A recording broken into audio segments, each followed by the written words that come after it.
रही है। सैयद वसीम वकार, अब जबकि ये तय हो गया है कि सीएए इस देश का कानून है और सीएए लागू हो चुका है, क्या पहली प्रतिक्रिया है आपकी? देखिए, सबसे पहली प्रतिक्रिया कि गुस्से में और धार्मिक उन्माद में बहकर जो लोग इस बिल का समर्थन कर रहे हैं वो दरअसल देश के साथ नहीं खड़े हैं, देश के विरोध में खड़े हैं। क्यों? आप कह रहे हैं कि हम दूसरे देश उनके जो माइनॉरिटीज हैं उनको ले लेंगे, हिंदुओं को, सरदारों को, जैनों को, बौद्धों को, सिंधियों को, क्रिश्चियंस को नहीं, मुसलमान क्रिश्चियन छोड़कर।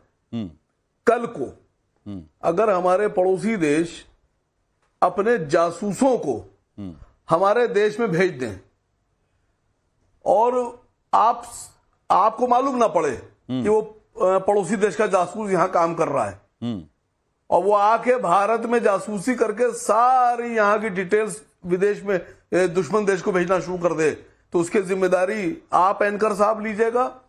ये क्या जवाब है? देश के ये क्या जवाब है? ये क्या जवाब है? एनएसए साहब लेंगे? ये क्या जवाब है? जब नागरिकता दी जाएगी, भाई इस देश में कोई नागरिकता पहली बार मिल रही है क्या? और जिनको नागरिकता दी जा रही है, क्या उनकी जांच पड़ताल के बगैर नागरिकता दी जाएगी क्या? ऐसा सीए में लिखा हुआ है क्या? सीए कानून ये कहता है कि जो लोग आएंगे उनको हम बिना जांचे परखे, बिना सोचे समझे नागरिकता दे देंगे? क्या सीए के कानून में ऐसा कोई प्रावधान है क्या? आप कहां से, सैयद वसीम वकार, ये बात आप कहां से कह रहे हैं आप?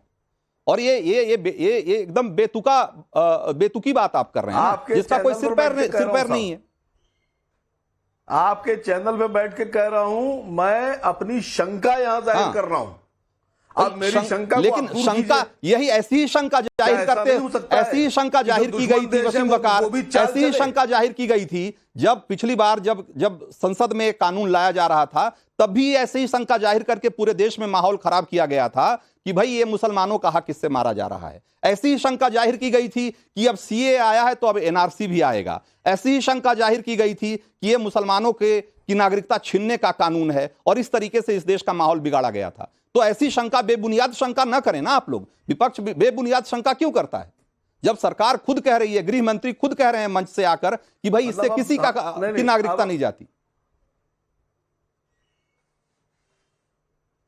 नहीं, मैंने नागरिकता की बात ही नहीं की। हाँ, मैं तो ये कह रहा हूं, कल को दुश्मन देश अपने जासूस यहां भेज देंगे और उनको नागरिकता दिला देंगे, चाल चल के, षड्यंत्र रच के। तो उसकी जिम्मेदारी रंजीत कुमार जी आप लेंगे? कौन लेगा भाई? उसके लिए इस देश की एजेंसियां सक्षम है, सक्षम एजेंसियां। सोचिएगा वसीम वकार, इस देश में बहुत सारी सुरक्षा एजेंसियां हैं, बहुत सारी गुप्तचर एजेंसियां हैं, और ये दुनिया की, ये हिंदुस्तान की आप बात कर रहे हैं, हिंदुस्तान दुनिया के बहुत शक्तिशाली देशों में से एक है, और आप ऐसी शंका जाहिर कर रहे हैं जैसे कि कहीं से कोई आ जाएगा और यहां कुछ भी कर चला जाएगा, किसी को कोई बात पता नहीं लगेगी। उसकी जिम्मेदारी में जाहिर सी बात है मेरी नहीं होगी और किसी टीवी चैनल की नहीं होगी। उसकी जिम्मेदारी सरकार की होगी, और सरकार सक्षम है, सरकार की एजेंसियां सक्षम है उसको काउंटर करने में। आप इतने चिंतित क्यों हो रहे हैं उसको लेकर के?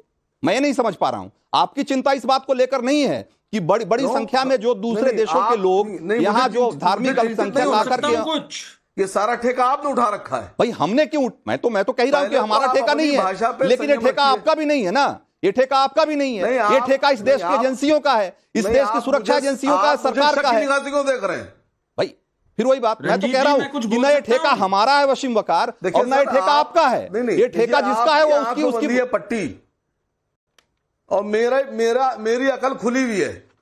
आप ठीक है, बंदी हुई है पट्टी, और मेरी अकल जो है वो खुली हुई है।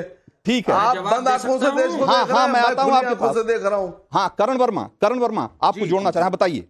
जी नहीं, मैं असीम वकार साहब का बड़ा सम्मान करता हूं। उन्होंने जो सवाल पूछा ना, मैं उसका बिल्कुल डायरेक्ट जवाब देता हूं, और वो इधर उधर की बात नहीं करते, मुझे बात पता है, इसलिए मैं आपके सवाल का जवाब दे रहा हूं। पहली बात तो इसमें क्रिश्चियंस भी शामिल है साहब, आपने गलती करी कि क्रिश्चियंस नहीं शामिल है, क्रिश्चियंस भी शामिल है इसके अंदर। हाँ। पहली बात ये। दूसरी बात, आपने पूछा कि सुरक्षा की एक बात आ जाएगी, मैं आपको समझा दूं ये कानून क्या है। ये कानून ऑलरेडी जब हम सिटीजनशिप देते हैं नेचुरलाइजेशन के प्रोसेस के अंदर, उसमें जनरली 11 साल लगते हैं, वैसे भी सिटीजनशिप मिलती है, उसको फास्ट फॉरवर्ड कर दिया है 5 साल के लिए इन 6 कम्युनिटीज के लिए। तो ये ऑलरेडी जो हमारा कानून है उसमें क्लॉज आया 6B, तो ऐसा नहीं है कि पहले जांच नहीं होती और पहले हम लोग कभी भी बाहर से आए हुए जो लोग हैं उनको सिटीजनशिप नहीं देते। और ये बाहर से आए हुए नहीं है, ये वो हैं जो 31 दिसंबर 2014 से पहले हमारे देश में है ऑलरेडी। बिल्कुल। तो जरा बहकाइए मत, मतलब तथ्यों के साथ बात करिए। ये ऑलरेडी ड्यू प्रोसेस के थ्रू गुजर रहे हैं, बस इनका प्रोसेस फास्ट फॉरवर्ड कर दिया गया है इस संशोधन के बाद। ये भी एक संशोधन है, कोई ऐसी वो नहीं हो रही कि कौन आ जाएंगे, हम बाहर से किसको ले लेंगे। तो प्लीज जरा तथ्यों के साथ बात करिए और लोगों को बहकाइए मत। ये एक ह्यूमैनिटेरियन ग्राउंड पे आपको इसका स्वागत करना चाहिए असीम साहब, कि बेचारे मजलूम जो भाग करके आए अपना रिलीजियस प्रोसिक्यूशन से और इस देश में रह रहे हैं, उनको क्या हक नहीं मिलना चाहिए नागरिकता का?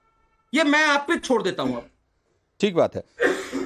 तो एक बार मैं आपको फिर से बताऊं कि देश का मूड मीटर तेजी से घूम रहा है और आपने देखा कि बड़ी संख्या में लगातार वोट कर रहे हैं। करीब 18,000 से ज्यादा लोगों ने अब तक वोट किया है और ये तेजी से एक आंकड़ा ऊपर की तरफ बढ़ रहा है। हम आपसे आग्रह करेंगे कि आप भी देश का मूड मीटर घुमाने में अपना योगदान जारी रखिए और लगातार वोट करते रहिए। करीब 18,500 लोगों ने अभी तक वोट किया है और ये वोट क्या कहते हैं ये भी हम आपको बताएंगे। हम आपको दिखाएंगे कि इससे जुड़े जो बड़े सवाल हैं उस सवाल पर आप क्या सोचते हैं और देश क्या सोचता है, ये हम सब विस्तार से बताएंगे। लेकिन एक बार फिर से जरा वरुण पुरोहित का रुख करते हैं। कांग्रेस के नेता हैं, हमारे साथ हैं वरुण पुरोहित। भाई, ये जो सीए और एनआरसी की बात होती है, जब भी इस देश में सीए एनआरसी की बात होती है, इस देश के मुसलमानों, इस देश के अल्पसंख्यकों से उसको जोड़ दिया जाता है। भाई, सीए की एनआरसी की बात होती तो 1 मिनट के लिए समझ में आता है कि ठीक है, कोई अगर शंका आशंका डर है तो एक बात 1 मिनट के लिए जायज माना जा सकता है। वैसे भी उसमें भी जो लोग इस देश के जो नागरिक हैं उनको उससे डरने की कोई जरूरत नहीं है एनआरसी के भी मामले में। लेकिन मैं थोड़ी देर के लिए एनआरसी की बात ही नहीं करूंगा। मैं कह रहा हूं जब सीए की बात होती है तो इस देश के मुसलमानों के हक से उसको क्यों जोड़ देता है विपक्ष? रंजीत कुमार जी, देखिए, हमारी पार्लियामेंट सुप्रीम है, लॉ मेकिंग बॉडी भी वही है। अब ये लॉ पास हो गया 2019 में, एक्ट बन गया, राष्ट्रपति की एसेंट हो जाती है, उसके बाद आप कुछ भी चर्चा करो, कोई बेमाने है। अगर आप विपक्ष कोई चर्चा करता है तो जब आप सरकार में आओ, आपको कोई अमेंडमेंट्स करने, तो आप पार्लियामेंट से पास करके अमेंडमेंट कर सकते हो। जो असली प्रश्न की बात है, 4 साल से कानून पास पड़ा था, तो ये चुनाव के मौके पे लागू क्यों करना चाहते हैं? 4 दिन, आप 3 दिन 4 दिन आचार संहिता लगनी चाहते। 4 साल से क्या कर रहे थे? विपक्ष पे आरोप लगाना, विपक्ष भड़का रहा है, ये भड़का रहा है, वो भड़का रहा है। इसका मतलब ये खुद अकर्मण्य है। ये सरकार 4 साल से लागू ही नहीं कर सकती। चुनावी जो इनको फायदा उठाना है उस चीज में जाती है। यही तो हमारा ऑब्जेक्शन है। आप ये देखिए, मैं जिसकी बात कर रहा हूँ, हमने एक मगध फाउंडेशन भी बनाया हुआ है। हम बात करते हैं वृहद भारत की, ग्रेटर इंडिया की, जिसमें जैसे सार्क बनाया था राजीव गांधी जी ने, जो हमारे टुकड़े हैं, हमारे देश के अभिन्न अंग रहे हैं, उनको हम एक सांस्कृतिक रूप से, एक सोशल रूप से हम उसको एक रूपता में लाए। ये बीजेपी का तो सांस्कृतिक राष्ट्रवाद अलग है, हमारा ग्रेटर इंडिया की बात हम करते हैं। ग्रेटर इंडिया में सब पाकिस्तान हो, हिंदुस्तान हो, अफगानिस्तान हो, बांग्लादेश हो, हम लेके एक यूनियन के हिसाब से चले और उसमें सांस्कृतिक सोशल रिलेशंस आपस में बने। हम वो चाहते हैं। ये इसको डिवाइसिव इनकी जो पॉलिटिक्स है, किसी भी तरह समाज को टुकड़े टुकड़ों में रख के इनको वोट बैंक लेना है। नहीं तो ये डिवीजन क्रिएट कौन कर रहा है? ये डिवीजन तो 4 साल से क्यों? ये डिवीजन क्रिएट कौन कर रहा है? ये डिवीजन तो आप क्रिएट कर रहे हैं ना। जब सीए की बात होती है आप कहते हैं कि मुसलमानों के खिलाफ है। भाई, इस देश के मुसलमानों का उससे कोई लेना ना एक ना देना, दो फिर भी आप उसे बार बार मुसलमानों से जोड़ देते हैं। तो ये डिवीजन तो आप क्रिएट कर रहे हैं ना। चलिए, आपने कहा कि चूंकि इसकी टाइमिंग को लेकर के आपने सवाल किया, तो ये पहला सवाल भी हमारा इसी से जुड़ा हुआ था कि क्या सीए लागू करना 2024 के लिए मोदी सरकार का मास्टर स्ट्रोक साबित होने वाला है? और क्या कह रहे हैं आप? बड़ी संख्या में जरा देखिए लोगों की राय क्या है। बिल्कुल ज्यादातर लोग 94.4 यानी